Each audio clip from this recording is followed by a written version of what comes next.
আপনি কেন বর্জন করবেন? আমি অধ্যাপক ডক্টর মোহাম্মদ নজরুল ইসলাম, গণিত বিভাগের চেয়ারম্যান এবং ফজিলতুন্নেসা হলের প্রভোস্ট। আমরা গতকাল রাতে আমরা বিভিন্ন সামাজিক যোগাযোগ মাধ্যমে জানতে পেলাম যে বিশেষ একটা দলের কোনো একটা ব্যক্তির কোম্পানিকে এই ভোট গণনার দায়িত্ব দেওয়া হয়েছে এবং তাদেরকেই আবার ব্যালট পেপার ছাপানোর দায়িত্ব দেওয়া হয়েছে।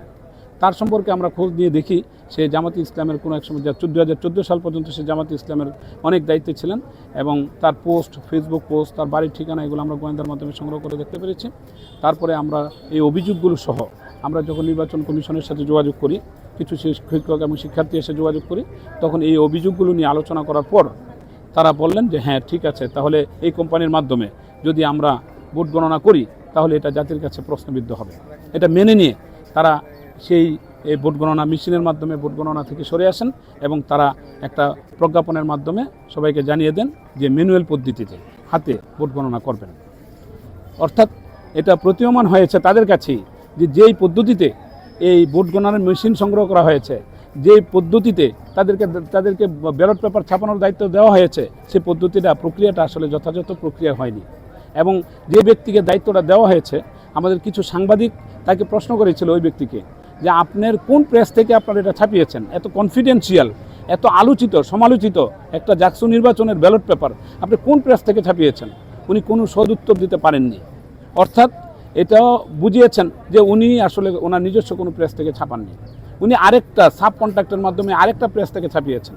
তাহলে আপনারা চিন্তা করে দেখেন যে আজকে সারা দেশবাসী যে নির্বাচনের দিকে তাকিয়ে আছে, সেই নির্বাচনের ব্যালট পেপার রাস্তার কোনো একটা কোম্পানি বা থেকে প্রেস থেকে ছাপিয়ে আনা হয়েছে।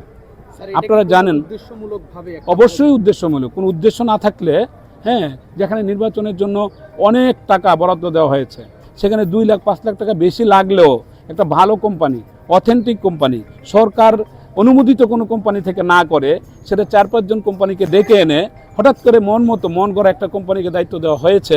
সুতরাং এটার পিছনে কারণ আপনারা নিশ্চয়ই বুঝতে পেরেছেন। আপনারা কতজন আসলে বর্জন করেছেন? 15-20 জনের মতো যোগাযোগ করেছি। তারা বিভিন্নভাবে অনেকের আগে দুঃখে বাসায় চলে গেছে।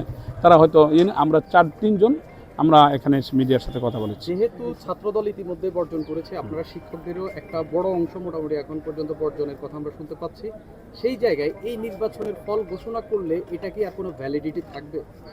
এটা জাতি বিচার করবে, আপনারা বিচার করবেন। আমাদের যে জাহাঙ্গীরনগর বিশ্ববিদ্যালয়ের সকল অংশীজন তারা বিচার করবেন, তারা যদি এটাকে ভ্যালিডিটি দেন বা দিবেন না।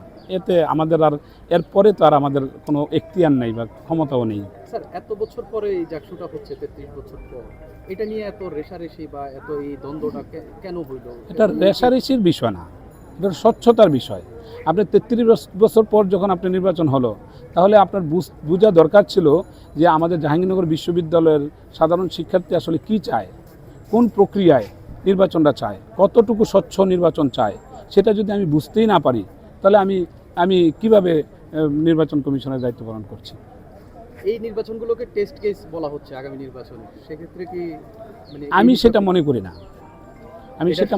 সম্পূর্ণ বিশ্ববিদ্যালয় প্রশাসন এটা টোটালি ভিন্ন একটা বিষয়। আপনি একটা দলের কথা বলেছেন, মানে একটা গোষ্ঠী, এটা কি জামাত বা? হ্যাঁ, জামাত ইসলাম।